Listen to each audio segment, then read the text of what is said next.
So, hi, Lena. How are you today? Hi, I'm good. How are Oh, you? I am great. Thank you so much for being on the podcast today.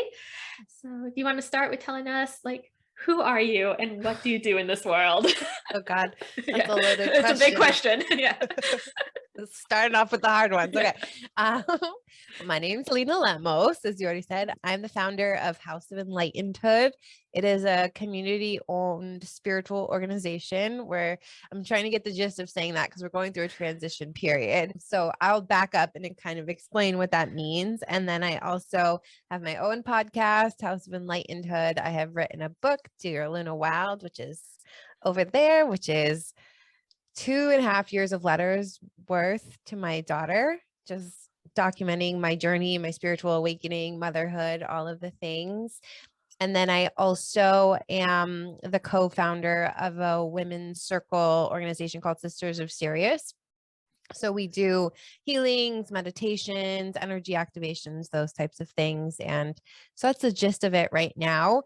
So to go back to House of Enlightenedhood, I started building when I was 6 months pregnant. I was really frustrated with the way that our society treats pregnant women. And it just lit this fire within me because I felt like motherhood ripped my soul wide open and no one was willing to acknowledge it. And so let me backtrack. When I was 6 months pregnant, I got this download from the universe and I was just sitting on my bed and this word came to me, enlightenedhood. And I thought it just perfectly described everything I was going through at the time, this questioning, this fire, this healing, this looking at the really deep, dark parts of my soul. And so I held on to this word, but had no idea what I was going to do with it. But I also knew that I was at a crossroads. I had been working in media and marketing for 10 years. I loved my job so much, but at the time the management had shifted and I was almost demoted in my position because they knew I was going on maternity leave and all of these things. And so I felt like I was at a crossroads and I just knew that I had to follow this word, enlightened, and I didn't know where it was going to lead. And then as I think as we all do, stepping into this space and wanting to serve, I mean, this might be a little kind of 5 years ago, but I feel like the first instinct is, do I become a blogger? Do I, do I start my own blog? Do I try to make it on Instagram? What am I supposed to do? So when I was 4 weeks postpartum, I just realized that this is bigger than me because yes, this is my experience, but I also want to feel really validated that I'm not alone in this experience of spiritual awakenings and motherhood. So I decided that enlightenedhood would just be a conversation. And so I started a podcast and a little website asking mothers around the world what happened to them in motherhood and did it awaken them spiritually and what that looked like for them. And that's when the floodgates opened. So within 6 months, my podcast and the website had been listened to and viewed in over 100 countries. And it just became this avalanche snowball effect. And it took 3 years up until now to really have listened, tried and failed, and continued to evolve to get it to where it is now. And I came into this space because I stepped into it with a motherhood perspective with this cohort of women. And I watched how our current spiritual and wellness industry just wasn't serving anyone. And it just kept so many women thinking that the power and their capability and the answers were still outside of themselves. And also watching so many women who just want to serve and do good things in the world struggle with the current blueprint of the way that we're told that we have to start an online business or be a spiritual entrepreneur. So with all of those things combined, I just realized that there had to be a better way and a different way to do things. So the way the House of Enlightenedhood is transitioning is we're becoming a community owned organization. So think of a cooperative almost, where everyone can put their resources, their time, their energy together in order to be the new space for spirituality, to have this safe place to ask questions about your soul, to find the people, your soul family, the mentors, the guides, in a place that is much more full of integrity and a lot less about Instagram views and, blue check marks and all these things, and bringing it back home to us so we can reclaim that ownership in our own experience. So I think that's a that's a Spark Notes version. Yes, that is beautiful. I love that you give a community to women, because like I feel like no matter what we do as mothers, you're criticized for, because yeah, no matter what decision you make. Oh my God, I could go down that rabbit hole for so long. And it just comes to the point where you're like, you have to do what's best for your child. You know your child the best. Like, I have 3 kids and I do not parent a single one of them the same way, because they're different people. What works for one does not work for the other. Yeah. And it's been, I think I really built it for a place where I could feel validated and seen enough to just be all that I am, and also have the space to say, I don't want to do it the way that everyone else has done it, and feel supported in that, because I didn't necessarily have that in my real human life. So to have that connection and that validation, even if it is virtual, has changed my life. Yeah. And it's the same with our businesses too. What worked for one is not going to work for you, especially if it doesn't feel in alignment. If you're doing something that doesn't feel aligned to you, it's not going to work. Yes, but we're kind of sold these blueprints of this is what you need to do to be successful. And we have all these people trying so hard and then not succeeding. And it just breaks my heart, especially the ones who just want to help and serve. And so I think together we're really trying to reimagine a new way that allows us all to be successful in our true gifts without feeling like we have to act out of alignment or integrity in order to get more views or make more sales or things like that. Yes, exactly. Yeah. Not everything's right for you. Like, I'm a podcast manager, but I'm not going to push a podcast on somebody who I know it's not right for. It's not the right time for them, because that's not going to serve me or them. Yep. So how did your podcast come to be? I know you had the podcast, the House of Enlightenedhood. Sorry. Okay. Everyone always calls it that. And I'm like, should I just have named it that? Because maybe that would have been easier, but. So it actually started as just Enlightenedhood. And it's really interesting because it has really just been an audio diary of this journey and interviewing people and asking questions.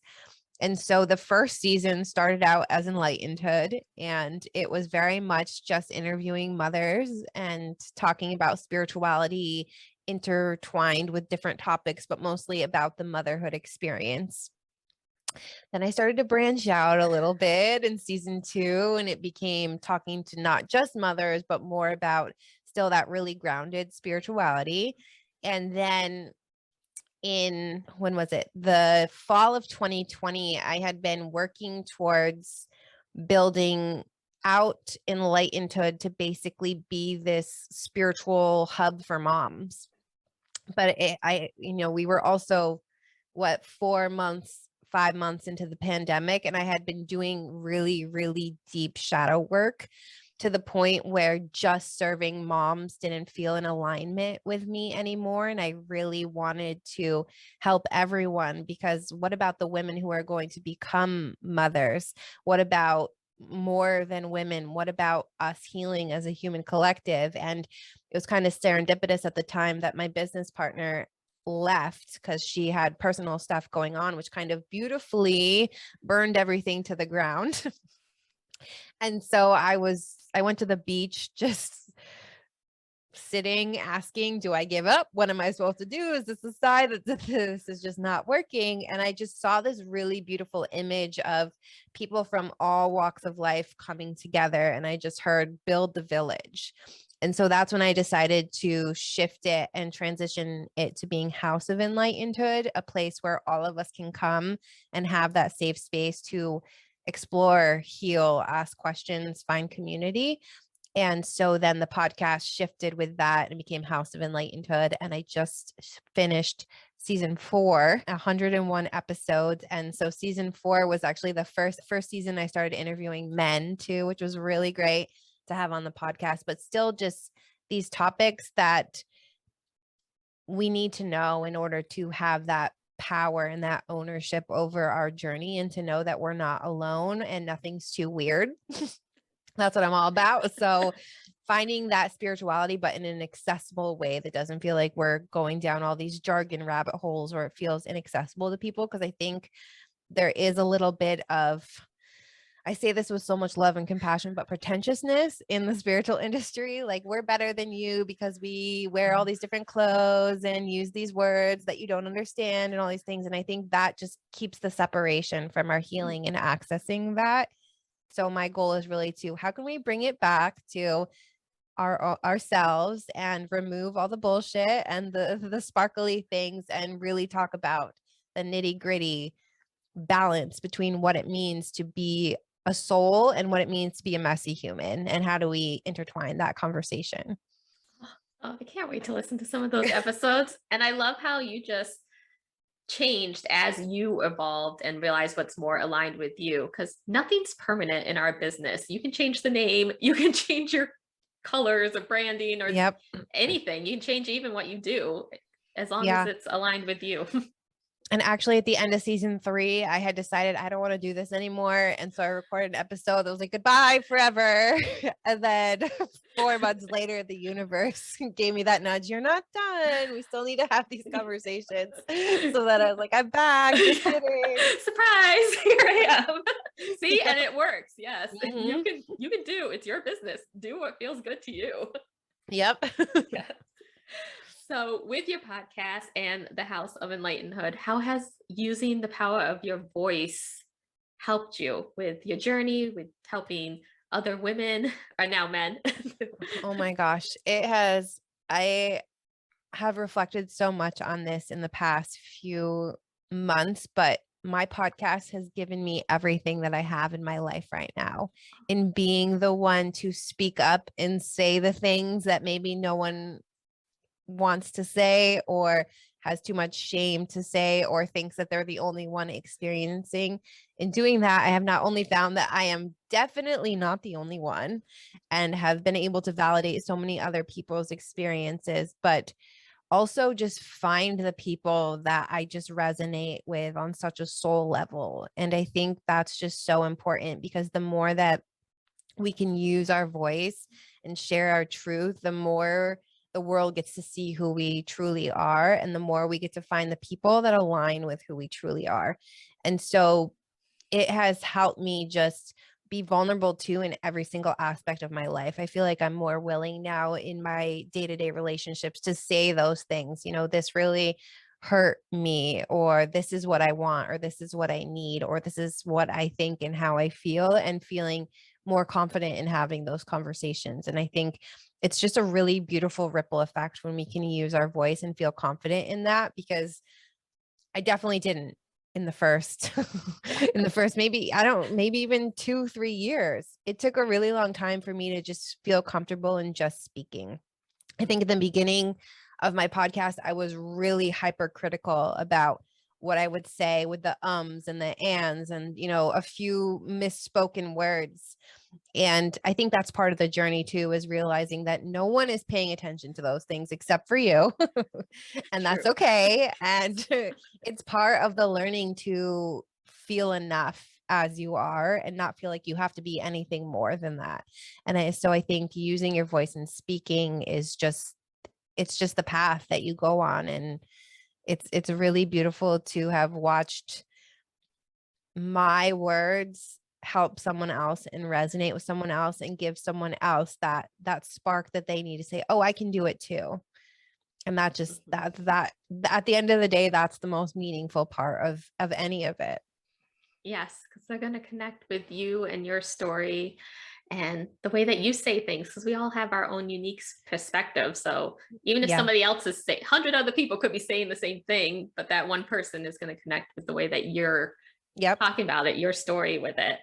And I also love what you said about worrying your first few podcast episodes about the ums and the ands, because if your first podcast episode is as good as your 100th, then you're not growing, you're not learning, you're not evolving. Yep. Your first one is supposed to suck. Yes, that is very true. Your first anything. That's how you learn, though, is you keep doing. Yes, exactly. But we're sold such, everything has to be perfect or else it's not worth putting out there, which So is just, true. Yeah. I have to I don't say. know about you, but I don't want that perfectly cultivated thing anymore. I want a real person. That's who I connect with. Yes, Like, we're all craving authenticity in a world with filters and just seeing everyone's highlight reels. And I think too, for anyone listening who maybe questions that it has to be perfect or you have to say all the right things, the best feedback that I have gotten on my podcast and the episodes that resonate the most with people are me just talking about my story or things that are happening in my life. And I think we need that human connection.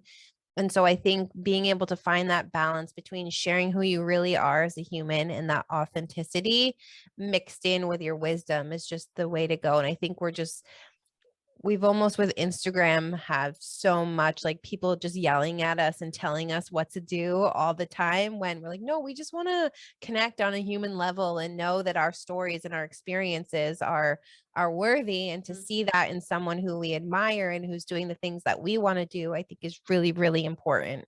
yes, to see that they're human too. They're not perfect. They Exactly. make mistakes, and it Mhm. makes you feel better when you can connect with other people who Yes. have the same experience. Yes. Yes. So when you do feel that little, I call it your inner critic. I know there's a million different names for it, creeping in. How do you handle that? Oh boy. That's a I great know. question. I like to just sit and almost unpack it as an onion. So if I think of it and I feel these thoughts coming in, first I ask myself, okay, why is this coming up? Why is this triggering me? What bruise is this poking within me? And I think over time I've been able to develop the self-awareness to kind of detect, oh, is this because I have this wound of feeling judged, or is it because I'm scared that people are going to, because when we step out and we say the things that no one is saying, there is going to come criticism with that and Yes. judgment. And I think anytime we put ourselves out there in a new way, it's going to trigger people in our lives. So Yes. doing this work is going to be triggering. And so also understanding not to take it personally and asking myself, am I taking this personally? Is this a reflection on this person's wounds, or did I do something wrong or that wasn't in the highest intentions? And if I can know that I have been kind always, with the best intentions, that also helps me know that, okay, this has nothing to do with me. So I always first ask, where is this coming from? Second, did I do something, looking at my own actions? And then really just allowing it to move through and not judging it and say, that's really great that that came up because this is a lesson for me. And I can take this and learn to love myself more and cultivate more of that self-awareness. And next time, maybe it will be different. And I think that's how we see too. We'll begin to notice the things, the bruises within us that are being poked and how we're reacting and responding to those. And over time, I think then it allows us to say, wow, we are healing and we are growing because what used to bother me doesn't bother me anymore. I remember I was really bullied in high school. So that mixed with not really feeling like I've always fit in with people, judgment and fear of judgment has always been a huge thing for me to overcome. And I remember in the beginning of my podcast, again, with the editing of the ums and the ands, I was super sensitive to that. And I know that I had grown when someone gave my podcast a 1-star rating and it had zero emotional effect on me. I'm like, that must be, I'm sending them so much love if they felt the need to go rate my podcast with 1 star without any good critical feedback or name. Yes. And I think the more that we can just know that if at the end of the day, we are taking things as a learning lesson, giving ourselves more love and not taking things personally because people are only acting out of their own wounds and self-awareness, that can help us not bear so much weight with the inner critic. Yeah. When people write nasty things, it's usually more about them than Yes. us. It's like, But it's so yeah, hard not to it internalize it because mhm. especially so many of us who are doing this work are very sensitive people. Yes, yes. The thing We that gets have big feelings and big hearts. yes. a thing that gets me through is whenever I'm like doing a live or a podcast interview, I always think, even if this is horrible and people hate it, I still get to walk out of this office and I have a husband and kids who love me and they're not going to care how horrible it Yeah. was. And it's something that you love and that Mhm. lights you up. And at the end of the day, that's all that should matter, is that Yes. you're being true to you and what you're feeling called to do. And that's enough. And I think we forget that if it doesn't have, 10,000 views or all these things, that it's not good enough, when really the fact that we stood up for what we love and that's in alignment with our soul is always going to be enough. Yes, exactly. That is a perfect place to end. I love that last quote. So, how can people connect with you? Because I know they're going to want to. So you can find me on Instagram at Leena of Light, or on Instagram at House of Enlightenedhood. Although I've been spending most of our time.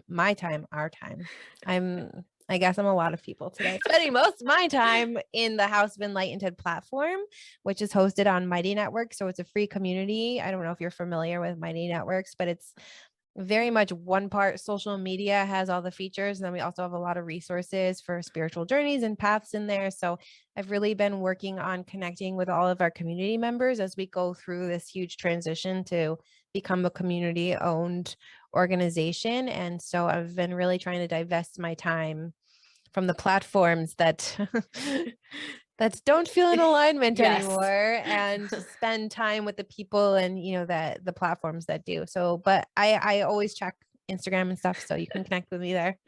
I'm still on it, just Yeah. don't spend that much time. Well, I will make sure all of that is in the show notes. Thank you so much for being on today. This was Of a great course. conversation. Thank you so much for having me.